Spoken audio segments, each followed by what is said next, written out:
So, all being well, this should be popping up on the screen any moment. Okay. Right. Hi, good evening. It's just about gone 8 o'clock, and tonight I'm going to do just have a general chat about choosing timber, really. I've got the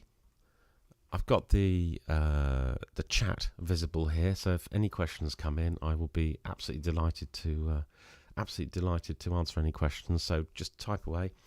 But yeah, so this is going to be largely about how I choose timber for making violins, which is slightly different to many people's approach because, as you probably know, if you know anything about my work, I do try really hard to be ecologically sort of responsible. So I reuse as much timber as possible, and I tend to use timber which you can show is from a sustainable source. Basically, I don't use anything ripped out of a rainforest. I haven't done this before, but I've got a screen here, which I can now, I hope, if this goes according to my grand plan, I will be able to sort of put up on the screen what I've got on this little monitor. Let's just try that now, shall we? And what I've got on there is actually my page from Instagram. So the thing is, it's got lots of photographs of what I get up to. So I thought it'd be really good so that I can demonstrate what I'm talking about. So, a couple of things here. What are violins? What are they for? Okay, as far as I'm concerned, they are the primary reason for making a violin is to provide a tool for a musician to actually make music. Okay, that's the fundamental. So the first thing this instrument has got to be able to do is make music. It's got to feel comfortable in the hand.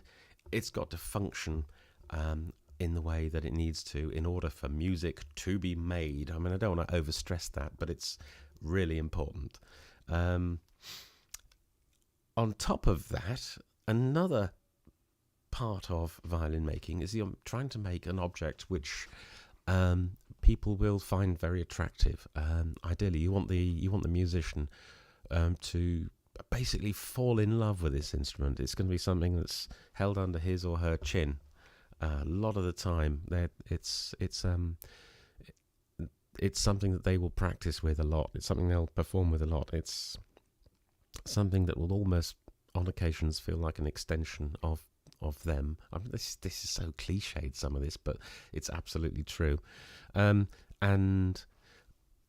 you can satisfy that enough of the things to actually make someone fall in love with an instrument, with a very plain instrument, if it does what it does very well. That's fine. So park that for a moment. However, if you, as a musician, are faced with the choice of two instruments, one of which is stunningly beautiful with gorgeous timber and the other is really quite plain, you probably are going to be looking at the one made out of gorgeous material. So, can you see my cursor? Yeah, my pointer. You can. Excellent. Jolly good. So I can use that screen. So, yeah. This one here, this is a front of a violin. It's made from a reclaimed drawer side. So that chest of drawers, which was, I mean, it's good old-fashioned, what we call in the UK brown furniture. It's completely out of fashion. It's very cheap at the moment, and most of it is being smashed up and burnt, believe it or not. I've got, I mean, I don't buy plastic toolboxes and things for my workshop. I basically use old chest of drawers and things. I mean, I'm trying to keep them in operation, and then one day when it's all fashionable again in 20 or 30 years, there'll be a load of them that survived.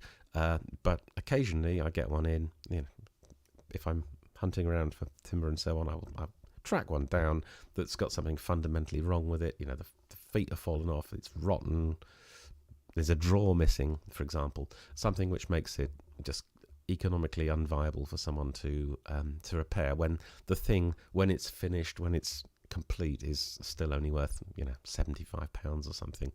But out of that one chest of drawers, for a decent chest of drawers, let me think, I'd probably end up getting sufficient timber for maybe 10 violin fronts.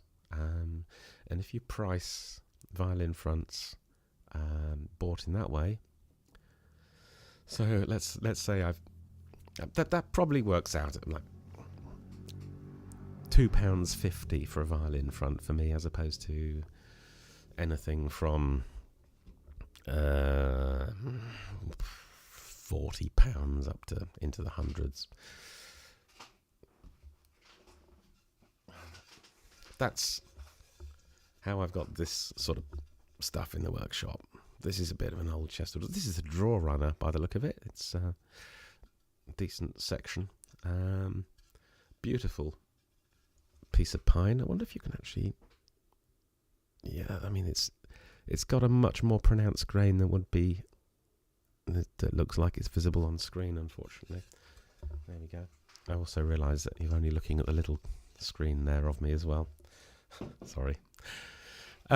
Anyway, so how do I determine whether a particular piece is worth using or not? Okay, so here we have this one piece. The first thing I do is this. If you hold up a piece of timber and tap it,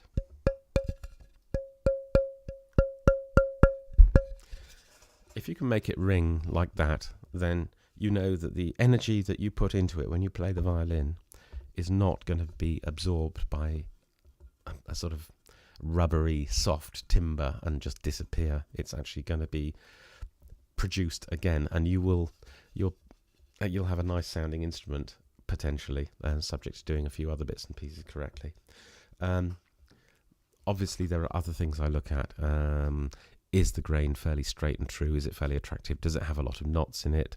If it has, I will make a subjective judgment whether I use it or not.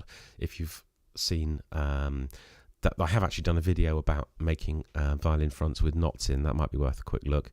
But fundamentally, I choose it on: is it a sound piece of wood? In as much as has it got any fundamental flaws? It shouldn't have any shakes or any cracks or anything like that, because with timber available from these draw sides and so on, you wouldn't choose to use a piece with a split in it. You just look a little bit further and find part of it that doesn't have any. So you've got to have a really nice sound piece of timber, and the most important thing, one that makes a lovely, beautiful ringing noise. If you can do that, then you know it is going to work as a front. This front that's on the screen at the moment, that is actually part of a draw front. Let me just find another picture as well. When you see, things like these ones, where you see the sort of dark areas, you can guarantee that I'm using bits of old furniture, because basically that's near the surface, and so the timber is still discoloured there. I will probably get rid of most of that before it's actually sort of finished off. I've got a comment. Hello.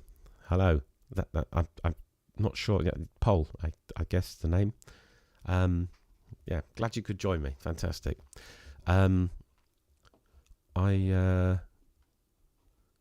That's one. Let me just find another picture. I think probably a good thing to do would be to find a picture of a finished violin. Yeah. So, for example, these two, which are now on the screen, are both made from reclaimed draw fronts. Let's see what else we got.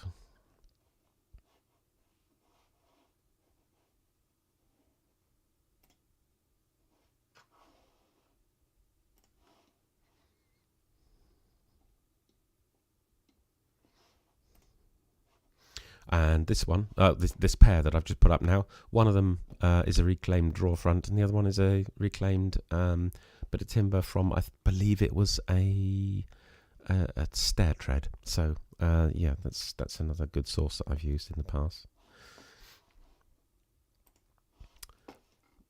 So I've been talking very specifically about the fronts of violins.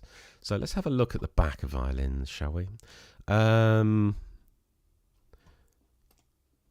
This is a most beautiful piece of English ash. Well, it's from the English Welsh borders actually. So it's absolutely stunning. It's what you call olive ash, in as much as it's got a colour to it, but also, as well as that, it's got a ripple figure, which is you find both of those things in ash, but to find both of them so beautifully in one piece is quite unusual.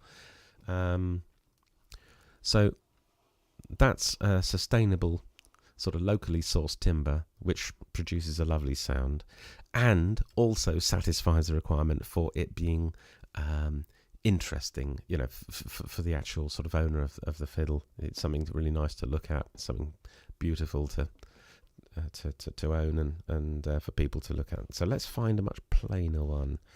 I just want to show you the other kind of extreme, if you like. So yeah, I mean, this is a good one here.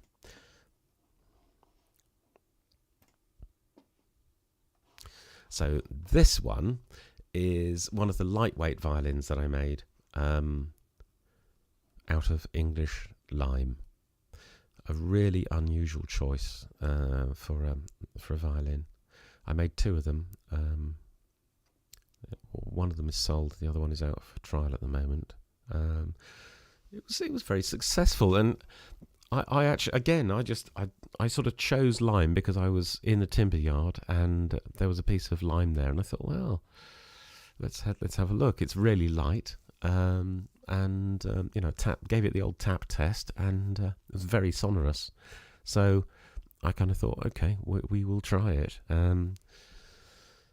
Slightly unfortunate in some respects, because lime is referred to, the American lime is referred to as basswood, and that timber is used, I think, to make a lot of very, very cheap violins, and not all that good, a lot of them. The English lime is a little bit harder, a little bit smoother, and seemed to be much more resonant. So in the end, it turned out to make two very nice sounding violins. Weight-wise, they came in at, one was, I think it was 349 grams or something around there, and the other one was about 347 or 348. So there were that's all up, but not including the chin rest. So they were lighter than a fairly light Guarneri. I think Guarneris tend to come in 360 to 390 grams on average, and the average for a Strad is about 420 grams, which is quite, that's starting to be a reasonably weighty violin. And by the time you get up to about 500 grams, generally people are sort of saying it's not such a good violin, really, with reason.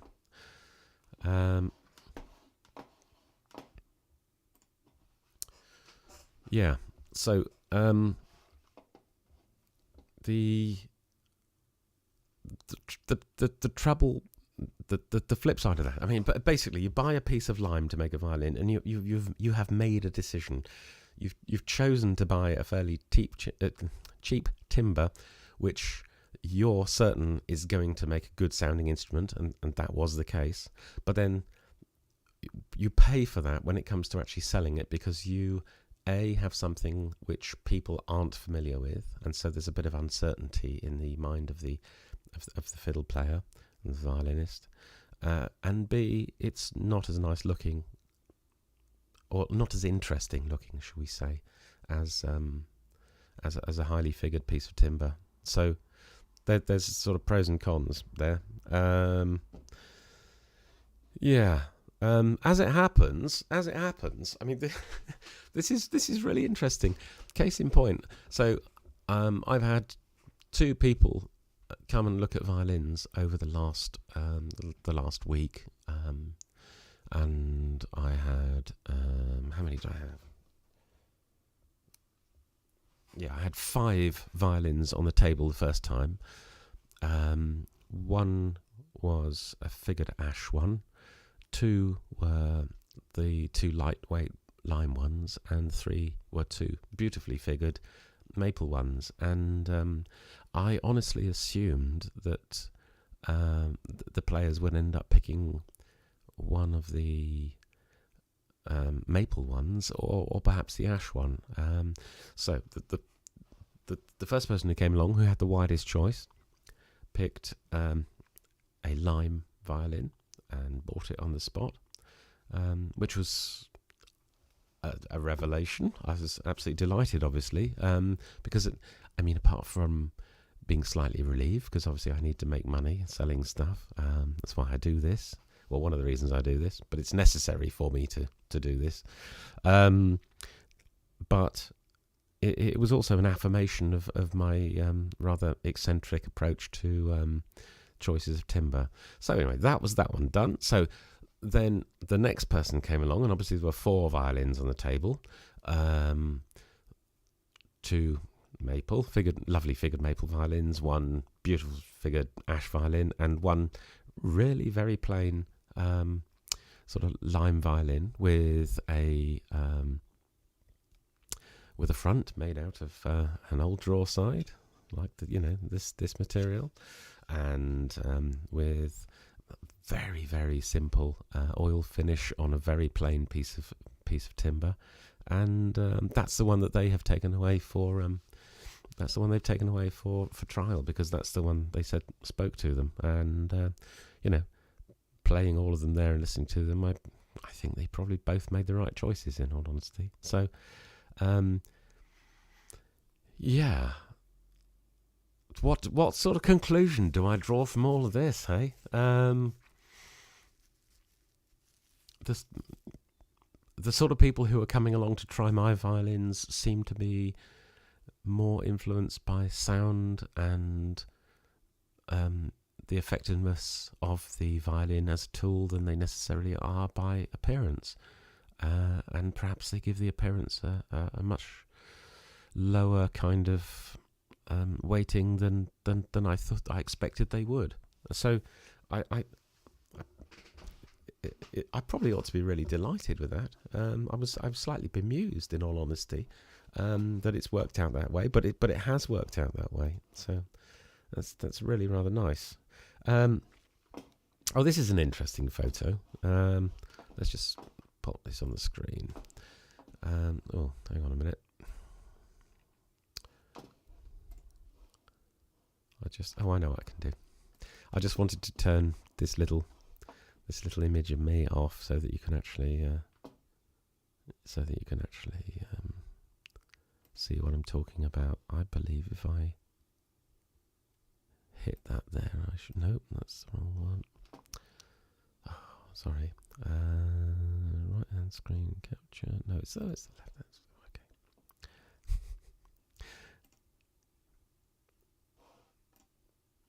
Look at that.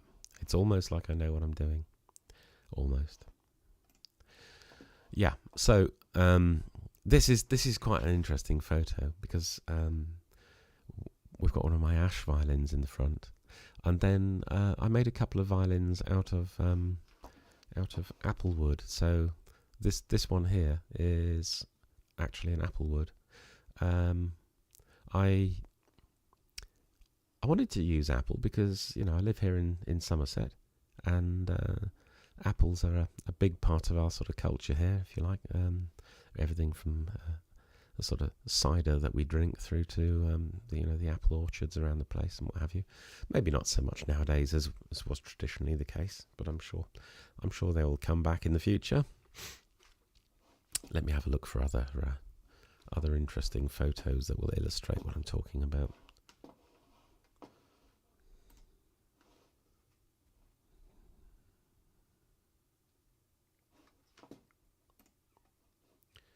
Two ash violins. Both of those sold now.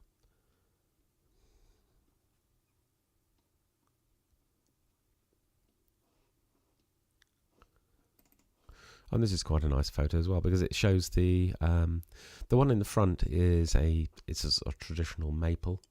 The one at the back is the figured ash that I've been using. And also, this is another thing this illustrates is choice of timber for the necks as well. The maple one has a maple neck on it, obviously, and the ash one has an ash neck on it. Surprise, surprise. However, subsequent to these ones here, I started, or maybe I just ought to explain the nature of ash a little bit. Ash is a very strong, resilient wood. It's a tiny bit heavier than maple. It's not as heavy as oak, for example. But whereas maple has a beautiful homogeneous kind of grain, so you don't have large pores and then small pores. It's all one sort of consistency. Yeah, the figure varies across it, but effectively it's one kind of grain size. With ash, you do have and there's another photo which will show this much better. Where is it? Oh, it's that one again. Yeah. So, I hope you can see on this. You've got these sort of wavy lines here running down the back. Those are great big open sort of vessels, sort of from the timber, and so you've got nice smooth wood in between, and then you've got sort of a very open grain in bands. Now that's fine on the back, on the ribs. That's not a problem at all. But when it comes to the neck, if you don't, most people like the neck of a violin to have a feel which is almost dry, almost like bare wood. But in order to do so, you have to you have to leave very little sort of finish on the actual surface of the timber. With ash, it does mean that you end up with, under the hand, you can discern the grain pattern. Some people do not worry about that at all, and it doesn't bother them at all. And also, it almost makes them know where they are on the neck, when they're back in first position and so on. But other people really don't like it, and so I've actually started making most of my ash violins now with a sycamore neck, and I wonder if I got a photo showing that. There must be one somewhere. Oh well, yeah, we're back to this photo again. Okay, yeah. So I think this shows it well here. We've got ash and a sycamore neck, so you can see that the neck is lovely and smooth and homogeneous, rather than having a sort of a large an open grain in it. Interestingly, as it happens, on the apple one, you can see that the neck is also sycamore, and the reason for that is that ash is one of the fruit woods. Apple, pardon me, is one of the fruit woods that's slightly susceptible to movement. Let's get the photo. Here we go. So I actually used the apple to make a sort of grafted on scroll and put it onto a nice sycamore neck. I mean, I'm saying sycamore because sycamore is what we call maple grown in the UK, but it is the same species that is used in Europe for making violins. It's slightly different to the maples in North America, although I think a lot of the and also China, but I think a lot of the sort of North American Chinese makers and so on use imported maple from Europe anyway. I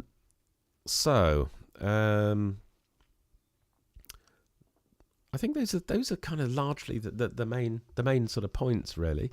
I wanted to talk about some of the pros and cons of using sort of plain wood against figures, and I've mentioned it if the violin performs in the way that it needs to, that my recent experience suggests that players are willing to accept that, which is good news for me. It means I can sort of carry on in the way that I've been going. Also, what else? I'm desperately racking my brains. I was going to write down a list of things to talk about. I mean, I've been pondering about this during the week, but I'm not used to doing these podcasts. And when I came in here at 20 to 8 to get everything set up, I thought I'd got it all set up, and then it was about 3 minutes to, and I was thinking, okay, I'll just jot down the headings for what I'm going to talk about. And I suddenly realised I hadn't even plugged in a microphone, so there was a bit of last-minute panic. But anyway, it all worked out. So, no questions as such. That's fine. If you've got any questions about anything, if you watch this at any time in the future, just basically leave a sort of question on the thing, or send me a message. That's fine, and I'll answer the question. If you've got any ideas for the sort of topics that you might want covered in any similar sort of live streams, as I mentioned, I'm planning on doing one of these every week. Probably, I did say the Monday, but in all honesty, having looked at my calendar, I think the Tuesday is going to be better for me. I hope that's okay with everyone. And I think that's pretty much it, really. Yeah, I haven't worked out any sort of big signing off spiel or anything, so I'll just say, do follow me, like and subscribe. It's always appreciated. Visit me on Instagram. There's obviously as you've been I've been illustrating what I've been talking about using my Instagram page. There's loads of stuff on the Instagram page. So yeah, I mean, obviously not the same sort of content as YouTube, because yeah, you can put videos on Instagram, but I don't tend to sort of do all that stuff. I like to keep it all separate. But there's lots of nice workshop pictures and detail and so on that you may not find on YouTube. Yeah, so that'd be great. Have a look at that if you want. What else? I think that's it. Okay. I hope that was mildly interesting. As I say, I really welcome any ideas about any subjects to cover coming up. So look after yourself. And hang on, Paul has just got a question in the nick of time, just before I was about to sign off. So yeah, will there be a live stream with you working on a violin? It's a lovely idea, actually. That good question.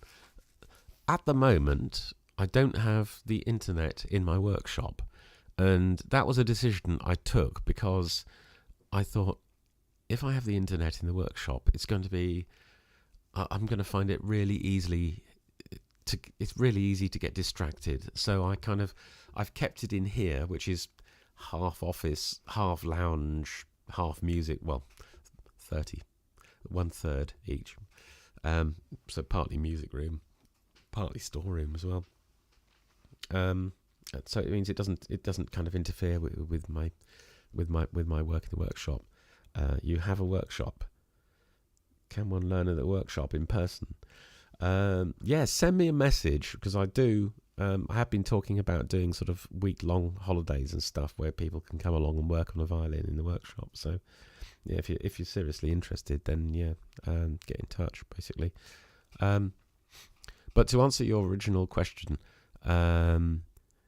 it is something I've thought about. It might be, I don't know if I would want to have a live stream running from the workshop all the time, because A, I think it might get rather dull. B, it perhaps could interfere with my workflow and what have you. And I think there's a safety issue as well. If I'm concentrating on a camera, rather than concentrating on not putting my fingers into into the bandsaw or something, then you know that's not terribly good. So yeah, maybe it's something that I'll work out how to do on an occasional basis, because yeah, I can see that would be quite interesting, I must admit. Anyway, great. Look after yourselves, folks, and talk to you again soon. Cheers then. Bye. I've just got to get the hang of how this thing works, but I'm going to put up the image of the violin, and I'm going to turn off the sound, and then I'm going to leave it for a bit and then turn it off. So thank you very much. Hope you enjoyed it. Cheers then. Bye.